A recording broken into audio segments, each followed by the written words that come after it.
ஆயுர்வேதம் ஒரு பொக்கிஷம் நம் ஆயுள் நீட்டக்கும் அற்புதம். டாக்டர் ஸ்ரீவர்மாஸ். लेकिन मैं भी थकने वाला नहीं हूँ. நான் ஒன்னும் அசந்து போயிட மாட்டேன். जनता की सेवा के लिए ही तो ये जिंदगी है. மக்களுக்கு சேவை செய்யறது என்னுடைய வாழ்க்கை.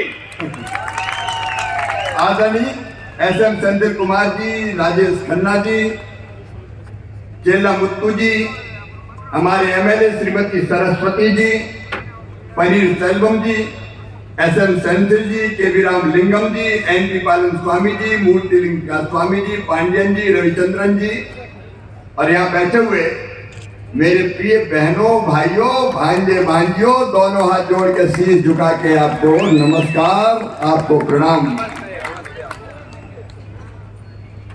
सबसे पहले मैं तमिलनाडु, महान प्रदेश तमिलनाडु को प्रणाम करता हूं. मैं तमिल संस्कृति, दुनिया की सबसे प्राचीन है, उस तमिल संस्कृति को प्रणाम करता हूं. मैं तमिल महापुरुषों को प्रणाम करता हूं. मैं महान तमिल भाषा को प्रणाम करता हूं और मैं तमिलनाडु की महान जनता को प्रणाम करता हूं.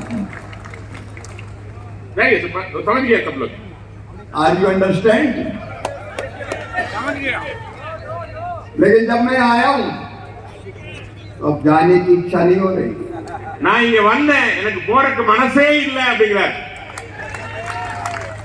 दिल कहे रुक जा रे, रुक जा रे, रुक जा यहीं पे कहीं, जो बात इस जगह है कहीं पे नहीं. மனசு சொல்றது நில்லு நில்லு, போக வேண்டாம், இங்கே இரு இரு என்று மனசு சொல்கிறது.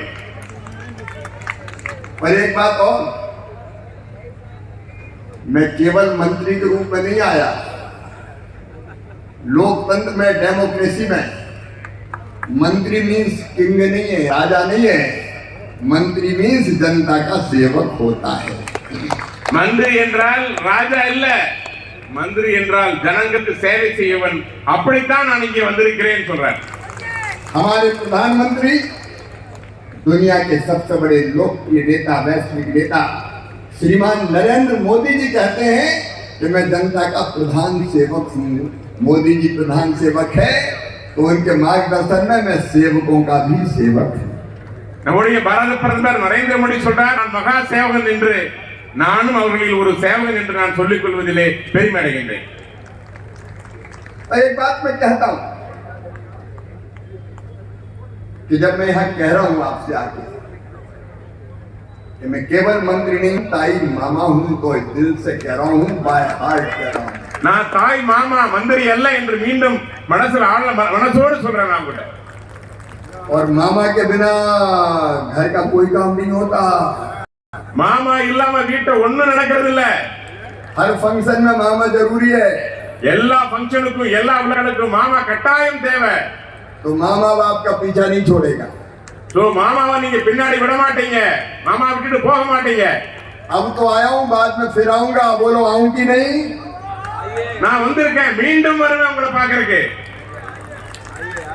हमारे प्रधानमंत्री नरेंद्र मोदी जी अद्भुत नेता हैं. उनके नेतृत्व में एक वैभवशाली, गौरवशाली, संपन्न, समृद्ध, शक्तिशाली, आत्मनिर्भर, विकसित भारत का निर्माण हो रहा है. நம்முடைய பாரத பிரதமருடைய தலைமையில மிக பழமையான, மிக அருமையான திட்டங்கள் எல்லாம் தமிழ்நாட்டை, நம்ம இந்திய நாட்டை வலிமைப்படுத்திக் கொண்டிருக்கிறது. हमारी इकोनॉमी, हमारी अर्थव्यवस्था, जब पहले कांग्रेस की सरकारें होती थी, यूपीए की होती थी, तो दुनिया में सबसे पीछे की 5 अर्थव्यवस्थाओं में थी. लेकिन अब हम दुनिया की चौथी सबसे बड़ी अर्थव्यवस्था बन गए हैं. காங்கிரஸ் ஆட்சி காலத்துல நம்முடைய பொருளாதாரத்தை மிகவும் பின்தங்கி இருந்தோம். ஆனா இன்னைக்கு நரேந்திர மோடி அவர்கள் ஆட்சியில நாம் பொருளாதாரத்துல 11ஆம் இடத்திலிருந்து 5ஆம் இடத்தில் இருக்கிறோம் என்பதை பெருமையோடு சொல்லிக்கொள்ள ஆசைப்படுகிறேன். और जल्दी तीसरी अर्थव्यवस्था भी बन जाएंगे. சீக்கிரம் 3வது இடத்துக்கு வர போறோம். கைதட்டி ஆரவாரம் செய்யுங்க. और 2047 में भारत होगा नंबर 1. 2047 में नंबर 1 भारत.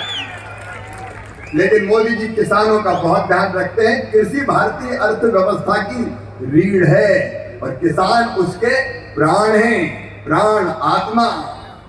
நம்முடைய மோடிஜிக்கு விவசாயம் அதிக மக்கள் வைக்கிறாரு. விவசாயிகள் தான் அவருக்கு உயிர், அவர்தான் பிரான், அவர்தான் உயிர். और कृषि मंत्री के रूप में किसानों की सेवा मेरे लिए भगवान की पूजा है. விவசாய அமைச்சராக விவசாயிகளுக்கு செய்கின்ற சேவை ஆண்டவனுக்கு செய்கின்ற பூஜை என்பதை நான் விரும்புகிறேன். ऑपरेशन सिंदूर के बाद लोगों ने, दुनिया ने आग दिखाने की कोशिश की, टैरिफ की धमकी दी और मांगा कि हमारे देश के उत्पाद, दूध के उत्पाद, मिल्क प्रोडक्ट, अनाज, उनके लिए भारत अपने दरवाजे खोल दे.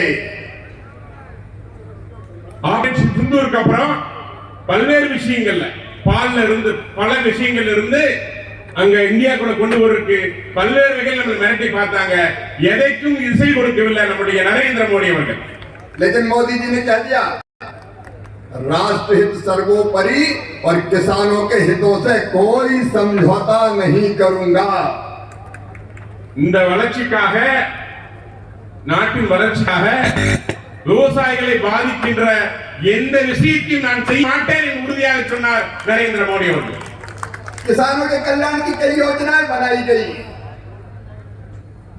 प्रधानमंत्री किसान सम्मान निधि, जिसमें प्रधानमंत्री हर चौथे महीने किसान के खाते में 2000 रुपया भेजते हैं. लेकिन मुझे कहते हुए दुख है, तकलीफ है कि तमिलनाडु की डीएमके की सरकार ने पहले तो इसमें घबरा किया और बाद में हमने कहा कि तमिलनाडु में किसानों के कम नामों की सूची भेजें ताकि हम किसानों के खाते में पैसे डाल दें. लेकिन अब तक औपचारिकता पूरी करके नामों की सूची नहीं भेजी डीएमके की सरकार ने. பல திட்டங்களை நம்முடைய விவசாய நலனுக்காக மோடிஜி கொண்டு வந்திருக்கார். கிசான் சம்மன் நிதி இன்னைக்கு தமிழ்நாட்டில் மிக குறைந்திருக்கிறது. 40 லட்சம் இருந்து இன்னைக்கு 20 லட்சமா குறைஞ்சிருக்கிறது. பட்டியல் கொடுங்கன்னு கேட்டோம் நம்முடைய தமிழக முதலமைச்சரை. இதுவரைக்கும் கவர்மெண்ட், தமிழக அரசு எந்த ரெஸ்பான்ஸ் பண்ணல, எந்த பதிலும் கொடுக்கல. मैंने स्टालिन को चिट्ठी लिखी. स्टालिन जी, आपका क्या जाता है? आप ई-केवाईसी कर दो, आप लैंड सीडिंग कर दो.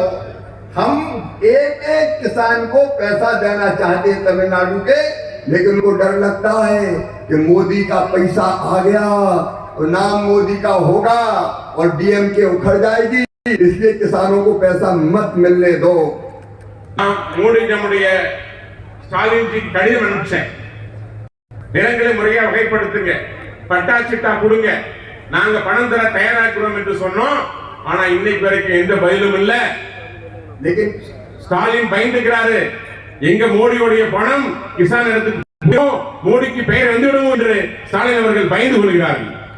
मैं आपको बताना चाहता हूं बहनों और भाइयों, मनरेगा के अंतर्गत तमिलनाडु को यूपीए की सरकार से 5 गुना ज्यादा पैसा मोदी जी की सरकार ने दिया मजदूरी के लिए, काम के लिए, मजदूरों को मजदूरी के लिए. लेकिन उसमें से भी आज मजदूर मुझे मिलने आए थे. इस साल भी हम लगभग 6000 करोड़ रुपया भेज चुके हैं मजदूरी के. लेकिन आप मजदूर कह रहे हैं हमें काम नहीं मिलता, मांगने पर काम नहीं मिलता. अगर काम नहीं मिलता स्टालिन साहब, तो वो पैसा कहां जाता है? இன்னைக்கு கிசான் சம்மன் நிதி, இன்றைக்கு இருக்கிற இந்த நம்முடைய மன்ரேகா, அதாவது ஜிராம்ஜிக்காக 2025 6000 கோடி கொடுத்திருக்கிறோம். ஆனால் இந்த பெண்கள் சொல்றாங்க எங்களுக்கு பணம் கிடைக்கலன்னு சொல்றாங்க. என்ன பண்றீங்க அந்த பணத்தை? அந்த பணம் எங்கே போகிறது ஸ்டாலின் ஜி அவர்களே? मैं ये कहना चाहता हूं कि इस भ्रष्टाचार को खत्म करने के लिए प्रधानमंत्री जी ने एक नई योजना बना दी, विकसित भारत जी राम जी योजना. हम मजदूरों का पैसा खाने नहीं देंगे, एक एक पैसा मजदूरों के खाते में भेजा जाएगा. இதையெல்லாம் சரி செய்யறதுக்காக, 100 நாள் வேலைவாய்ப்பு முறைகேடுகளை சரி செய்வதற்காக ஒரு புதிய திட்டம், விக்சித் தி பாரத் ஜி ராம் ஜி. இனி இந்த பணத்தை யாரும் ஏமாற்ற முடியாது. ஒவ்வொரு பைசாவும் உழைக்கின்ற அந்த பெண்களுக்கு, உழைக்கின்ற ஆண்களுக்கு சென்று சேரும். अब 100 दिन रोजगार नहीं, मोदी जी की गारंटी है 125 दिन मजदूरों को रोजगार। अभी 100 நாள் அல்ல 125 நாள் வேலை வாய்ப்பு உறுதி, அது வேலை வாய்ப்பின் உறுதி அது। और मजदूरी नहीं तो बेरोजगारी भत्ता, मजदूरी नहीं तो बेरोजगारी भत्ता, और देर से मजदूरी दी तो विलंबित मजदूरी का ब्याज भी देना पड़ेगा मजदूरों। और வேலை தரலன்னா 15 நாளுக்குள்ள பணமும் தரணும், தராத பணத்துக்கு வட்டி தரணும், அப்படி புது சட்டம் உருவாகி இருக்கிறது। और इसके लिए 1,51,282 करोड़ रुपए का प्रावधान किया है ताकि पैसे की कोई कमी ना रहे। இதற்காக 1,54,04,00,000 லட்சம் பணம் ஒதுக்கப்பட்டிருக்கிறது। பணத்துக்கு சிறிதும் குறையில்லை, நம்மளிடம் போதிய பணம் இருக்கிறது, கொடுக்கப்பட்டிருக்கிறது। लेकिन इस पैसे से गांव का पूरा विकास करेंगे।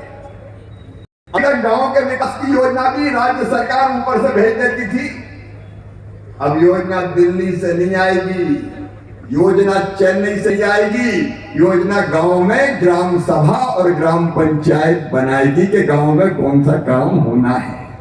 இனி கிராமத்தின் வளர்ச்சி என்பது சென்னையிலிருந்து வராது, அந்த கிராமம், அந்த கிராம சபை முடிவு செய்யும்। அப்படித்தான் புதிய ஜி சட்டம் சொல்கிறது, இது கிராமத்தினுடைய வளர்ச்சியை மேம்படுத்தும்।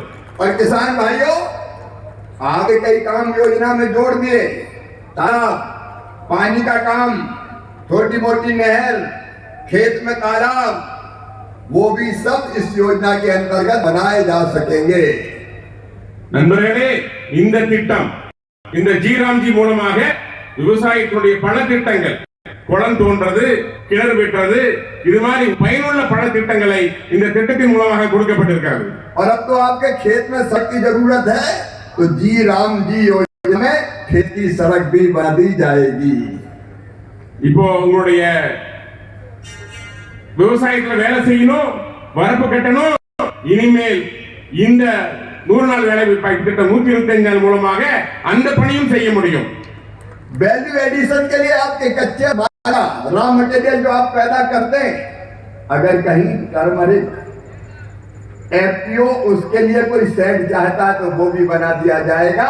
खेती के कामों में वैल्यू एडिशन के लिए भी कन्वर्जेंस करके योजना में प्रावधान कर दिया गया है। இந்த பணத்தின் மூலமாக எபிஓக்கு ஷெட் போடணுமா, போட முடியும்। நம்முடைய விளைபொருளுக்கு விலை மதிப்பு கூட்ட முடியும்। அத்தனை விலைகளையும் இந்த புதிய சட்டம் விவசாயிகளுக்காக செய்கிறது।